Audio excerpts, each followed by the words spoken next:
പാലക്കാട് വിദ്യാർത്ഥികൾ ഉൾപ്പെട്ട കരോൾ സംഘത്തിന് നേരിടേണ്ടി വന്ന ആക്രമണത്തെക്കാൾ തങ്ങളെ വേദനിപ്പിച്ചത് BJP നേതാക്കളുടെ അധിക്ഷേപമെന്ന കുട്ടികളുടെ രക്ഷിതാക്കൾ. സംഭവം കുട്ടികളിൽ വലിയ വേദനയുണ്ടാക്കി. എല്ലാ കുട്ടികളും 15 വയസ്സിൽ താഴെയുള്ളവരാണ്. കുട്ടികൾ മദ്യപിച്ചു എന്ന BJP നേതാവ് C. കൃഷ്ണകുമാറിന്റെ പ്രസ്താവനയ്ക്കെതിരെ പരാതി കൊടുക്കുമെന്നും രക്ഷിതാക്കൾ പറഞ്ഞു. അവരുടെ ഈ പറഞ്ഞ ആളുടെ വീട്ടിലൊക്കെ കുട്ടികളൊക്കെ ഉണ്ടല്ലോ. ഈ 6, 7 ക്ലാസ്സിൽ പഠിക്കുന്ന കുട്ടികൾ മദ്യപിക്കുന്നുള്ളതാണെന്ന് പറയണത് എത്രത്തോളം ഒരു ഇതാണെന്നുള്ളത് മനസ്സിലാക്കാനുള്ള ഇത് കേരളമാണത്, അല്ലാതെ UP ഒന്നും അല്ലല്ലോ. 10 മുതൽ 14, 15 വയസ്സ് താഴെയുള്ള കുട്ടികൾ ഒരു 6-7 കുട്ടികൾ, 10 കുട്ടികളുടെ താഴെ ഉണ്ടാവുന്നു, അത്രേ ഉള്ളൂ. മുതിർന്നവരാരും ഉണ്ടായിരുന്നില്ല. ഇല്ല, മുതിർന്നവരാരും ഇല്ല. വിഷമം മാത്രമല്ല, അതൊരു സങ്കടം പോലെ തോന്നി. കാരണം ഒരു അച്ഛനെന്ന രൂപത്തിലേക്ക് ഈ 12 വയസ്സിൽ കുട്ടികൾക്ക് മദ്യപിച്ചിട്ട് ലക്കില്ലാതെ ഒരു ഇത് നടത്തുക എന്നുള്ള ഒരു പ്രചരണം ഉണ്ടാക്കണം ഞങ്ങളുടെ മാനസികമായിട്ടുള്ളൊരു വിഷമം തന്നെയല്ലേ. പേടിച്ചിട്ട് ക്ലാസ്സിൽ പോകാൻ പറ്റാത്ത മടിയാണ് ഇപ്പോൾ.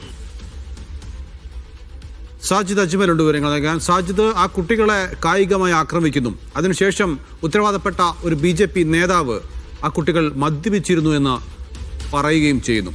ഇത് രക്ഷിതാക്കളിൽ ഉണ്ടാക്കിയ വേദന എത്രത്തോളമാണ്? തീർച്ചയായും ആ രക്ഷിതാക്കൾക്കും കുട്ടികൾക്കും വലിയ വേദനയാണ് ഉണ്ടാക്കിയിരിക്കുന്നത്. RSS ആണ് ഈ ആക്രമണം നടത്തിയത്. അശ്വിൻ രാജ് എന്ന RSS പ്രവർത്തകൻ വലിയ ക്രിമിനൽ കേസുകളുടെ പ്രതിയാണ്, കാപ്പ ചുമത്തിയ വ്യക്തിയാണ്. അയാളെ പോലീസ് അറസ്റ്റ് ചെയ്യുകയും റിമാൻഡ് ചെയ്യുകയും ചെയ്തു. ഈ ചോദ്യങ്ങളോടാണ് അത് മദ്യപിച്ച് നടത്തിയ ഒരു കരോളാണ് എന്ന പ്രസ്താവന ആദ്യം C. കൃഷ്ണകുമാർ നടത്തുന്നത്. പിന്നീട് അത് കുട്ടികൾ മാത്രമുള്ള കരോളായിരുന്നു എന്ന് മാധ്യമപ്രവർത്തകർ പറഞ്ഞതോടുകൂടി അദ്ദേഹം മലക്കം അറിയുകയാണ് ചെയ്തത്. ഈ പ്രസ്താവന, ഈ കുട്ടികൾ മദ്യപിച്ച് ഈ കരോൾ നടത്തി എന്ന പ്രസ്താവന രക്ഷിതാക്കൾക്കും കുട്ടികൾക്കും വലിയ മാനസിക സംഘർഷം ഉണ്ടാക്കിയിട്ടുണ്ട്. കുട്ടികൾ സ്കൂളിൽ പോലും പോകാൻ മടിക്കുന്നു എന്നാണ് പറയുന്നത്. കുട്ടികളെ അധിക്ഷേപിക്കുന്ന തരത്തിലുള്ള ഈ പ്രസ്താവന നടത്തിയ ഈ C. കൃഷ്ണകുമാറിനെതിരെ പരാതി നൽകാനാണ് രക്ഷിതാക്കൾ ആലോചിക്കുന്നത്. ഇതിൽ ഈ C. കൃഷ്ണകുമാർ ഈ അക്രമത്തെ ന്യായീകരിക്കാനും ഇത് മറ്റ് പാർട്ടിക്കാരായിരുന്നു എന്ന് വരുത്തി തീർക്കാനും വേണ്ടി നടത്തിയ ഒരു ശ്രമമാണ് അദ്ദേഹത്തിന്റെ ഭാഗത്ത് നിന്ന് പാളിപ്പോയത്. അത് ആ കുട്ടികളെ വലിയ രീതിയിൽ അധിക്ഷേപിക്കുന്ന രീതിയിലേക്ക് മാറിപ്പോവുകയും ചെയ്തിട്ടുണ്ട്. ഇതിൽ കൂടുതൽ പേരെ കൂടി അറസ്റ്റ് ചെയ്യാനുണ്ട്. അതിൽ 2 പേർ കൂടി ഉണ്ട് എന്നാണ്.